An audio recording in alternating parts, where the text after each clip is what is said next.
warahmatullahi wabarakatuh. Di sini kami dari kelas 2 MTN Muallimin dan Muallimat dan Satu Tulab. Dan di sini kami akan mempresentasikan biografi Umar bin Al-Khattab, Khalifah kedua Islam. Umar bin Khattab adalah seorang khalifah yang sangat terkenal. Perjalanan hidupnya adalah teladan yang diikuti dan kepemimpinannya adalah sesuatu yang diimpikan.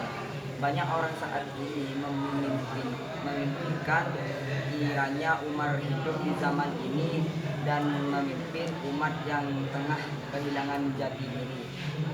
Umar bin Khattab bin Naufal bin Abdul Aziz atau lebih dikenal dengan Umar bin Khattab 581 November 644. Umar ibnu Khattab adalah salah seorang sahabat Nabi Muhammad SAW yang juga adalah khalifah kedua Islam 634 sampai 644. Umar juga merupakan satu di antara 4 orang khalifah yang digolongkan sebagai khalifah yang diberi petunjuk. Khulafaur Rasyidin. Biografi: Umar dilahirkan di kota Mekah dari suku Bani Adi, salah satu rumpun suku Quraisy, suku terbesar di kota Mekah saat itu.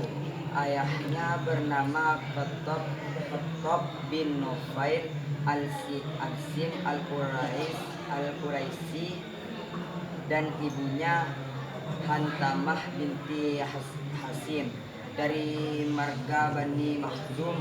Umar memiliki julukan yang diberikan oleh Nabi Muhammad SAW, yaitu Al-Faruq, yang berarti orang yang bisa memisahkan antara kebenaran dan kebatilan. Keluarga Umar tergolong dalam keluarga kelas menengah. Ia bisa membaca dan menulis yang pada masa itu merupakan sesuatu yang langka. Umar juga dikenal karena fisiknya yang kuat, di mana ia menjadi juara bulan di Mekah. Sebelum memeluk Islam, Umar adalah orang yang sangat disegani dan dihormati oleh penduduk Mekah.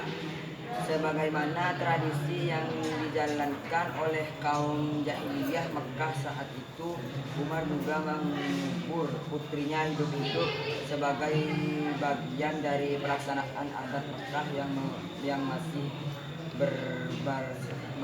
Setelah memeluk Islam di bawah Nabi Muhammad SAW, Umar menyesali perbuatannya dan menyadari kebodohannya saat itu, sebagaimana diriwayatkan dalam satu hadis, "Aku menangis ketika menggali kubur untuk putriku. Dia maju dan kemudian menyisir janggutku."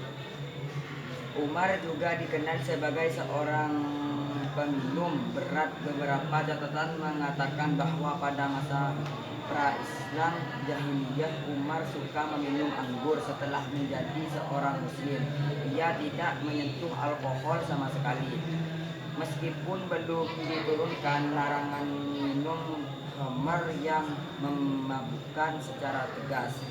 Memeluk Islam: ketika Nabi Muhammad SAW menyebarkan Islam secara terbuka di Mekah, Umar bereaksi sangat antipati terhadapnya. Beberapa catatan mengatakan bahwa kaum muslim saat itu mengakui bahwa Umar adalah lawan yang paling mereka perhitungkan.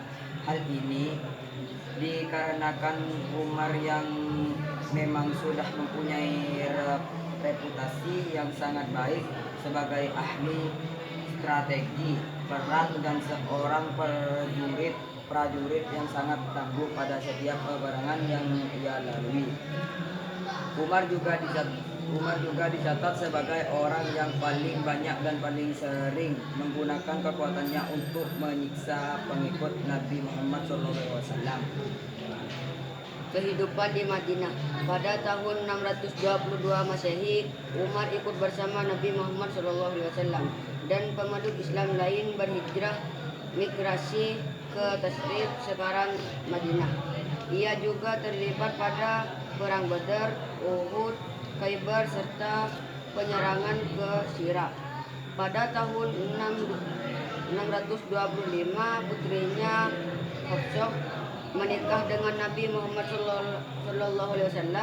Ia dianggap sebagai seorang yang paling disegani oleh kaum muslim pada masa itu karena selain reputasinya yang memang terkenal sejak masa para Islam, juga karena ia dikenal sebagai orang orang terdepan pada selalu membela Nabi Muhammad SAW dan ajaran Islam pada setiap kesempatan yang ada. Bahkan ia tanpa ragu menentang kawan-kawan lamanya yang dulu bersama mereka.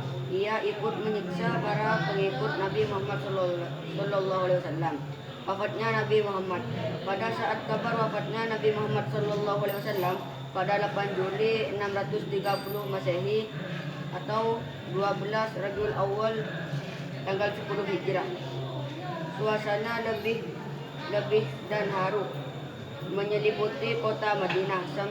Sambil berdiri termenung, Umar dikabarkan sebagai salah orang yang paling menguncang atas peristiwa itu.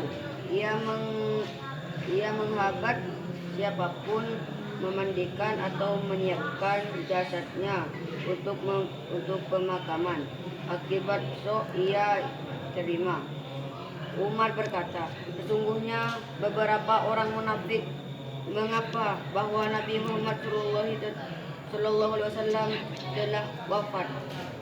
Sesungguhnya beliau tidak wafat, tetapi pergi ke hadapan Tuhannya, seperti dilakukan Nabi Musa bin Imran yang pergi di kaumnya. Demi Allah, dia benar-benar akan kembali. Barang siapa yang beranggapan bahwa beliau wafat, kaki dan tangannya akan kupotong. Abu Bakar yang mendengar kabar bergesa kembali dari Madinah. Ia menjumpai Umar yang sedang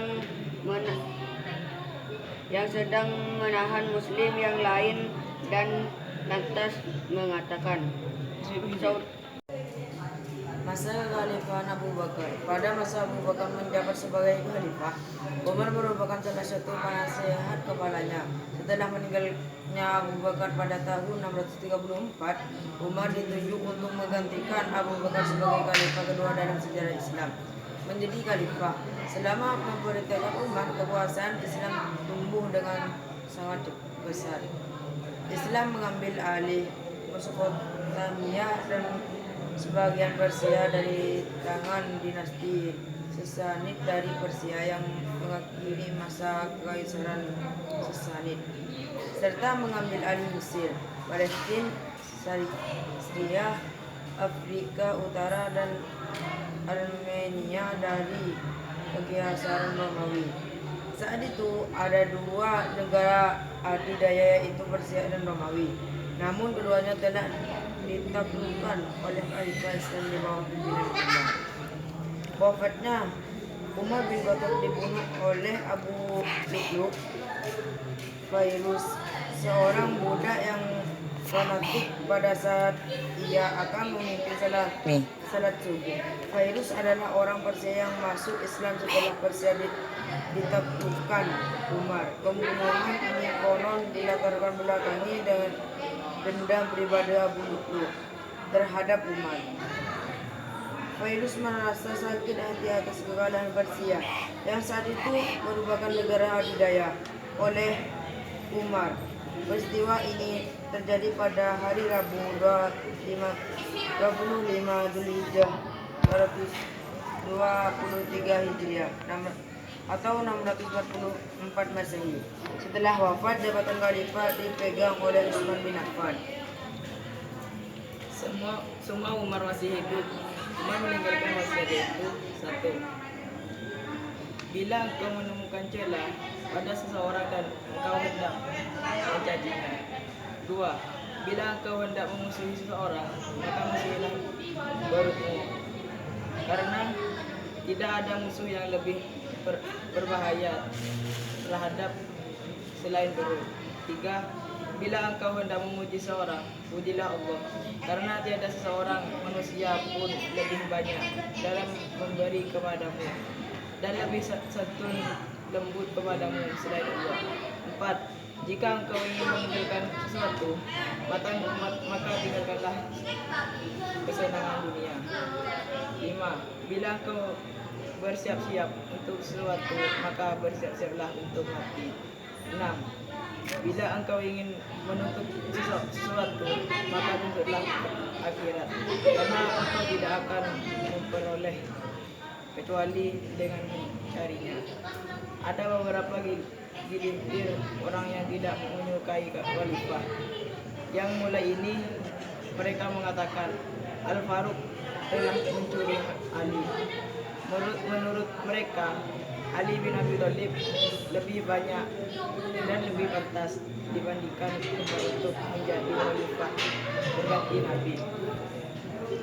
Sekian dari kami berempat, kurang lebihnya mohon maaf sebesar-besarnya dan wassalamualaikum warahmatullahi wabarakatuh.